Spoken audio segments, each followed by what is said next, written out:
Hello everybody. Today we're taking a deep look at what Yellowstone has offered us this week. It's been a very busy episode as always, since Yellowstone never hesitates to explore new areas and surprises us with multiple twists and turns.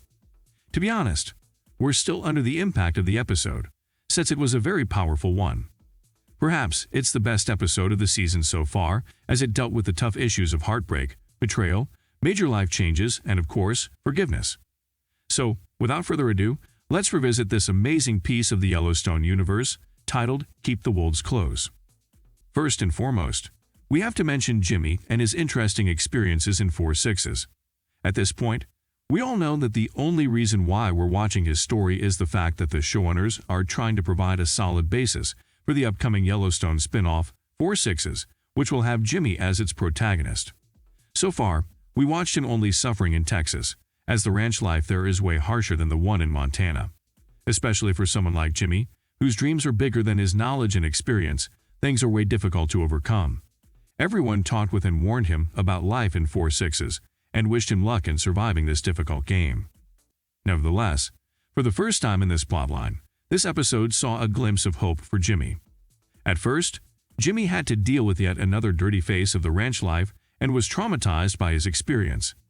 However, then, the one who pushed him to work on such a mission also blessed his day with an unexpected offer. As one of the few women in 4/6s, she asked Jimmy out, telling him that she already has limited options when it comes to guys under the age of 30, and thus she has to try her chance with Jimmy. Jimmy was skeptical of the idea at first, as he was still going through his breakup with Maya. Still, he accepted the offer, hinting that there will be some romance plot in Texas that we are already excited to watch. However, we need to remind you guys that Jimmy and Maya have never officially broken up. Besides, we don't know where Maya is right now. Therefore, such a move might harm Jimmy in the end. We will wait and see whether he will find happiness this time or not. We also mentioned the highly anticipated reconciliation between Beth and Carter. Sincere broke Beth's heart. Poor Carter was suffering in a dirty little room with no friends and family, only work. Everybody around him warned him that if he wants a better life in Yellowstone, he should apologize to Beth. He finally took some flowers and went to Beth to ask for forgiveness.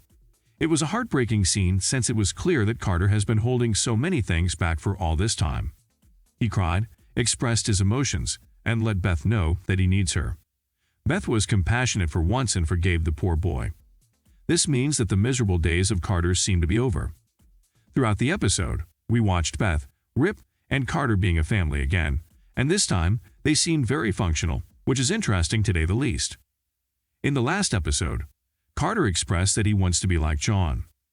Thus, we believe that he will work as hard as he can to replace him in the future, and perhaps be the lead of yet another Yellowstone spin-off that's focusing on the future of the ranch.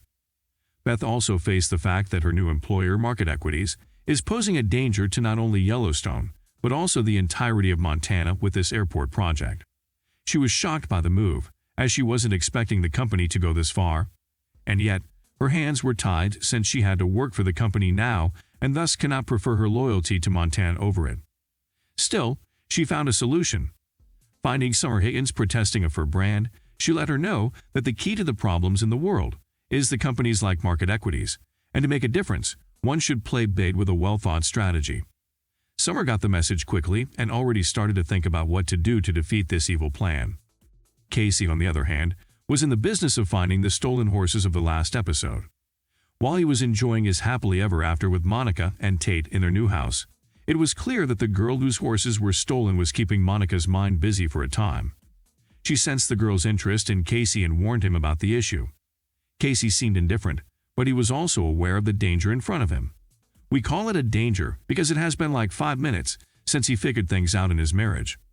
Thus, such an external factor might be the cause of the end of his happiness with Monica. That being said, Casey made us all happy with this episode, as he elegantly refused the girl.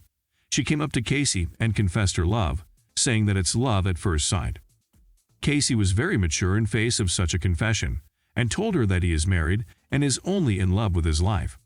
Still, we suspect that this issue might come to the surface once again in the future. Last but certainly not least, we have to mention the mayorship craze that took over this episode by a storm. Garrett expressed at the beginning of the episode that he wants to see Jamie as the next mayor. Conveniently, the current mayor stated that she will be running for the Senate, and came to John to let him know that she will give her approval to Jamie. John opposed the idea harshly, to the point that he expressed he would run for the position himself instead of watching Jamie ruining Montana. By the time the announcements were expected to take place, Jamie was more than ready to introduce him to the world as the potential next mayor. When he saw John ahead of the press conference, he was shocked, but also pleased at the same time, assuming that John was backing him. Unfortunately, Jamie was about to face the biggest betrayal of his life. As the governor announced John's name instead of Jamie, the latter's world collapsed.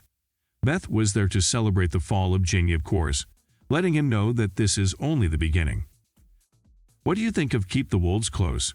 Do you think John took the right decision by betraying Jamie and running for the mayorship position himself? Let us know what you think in the comments below. Thank you for watching. See you soon.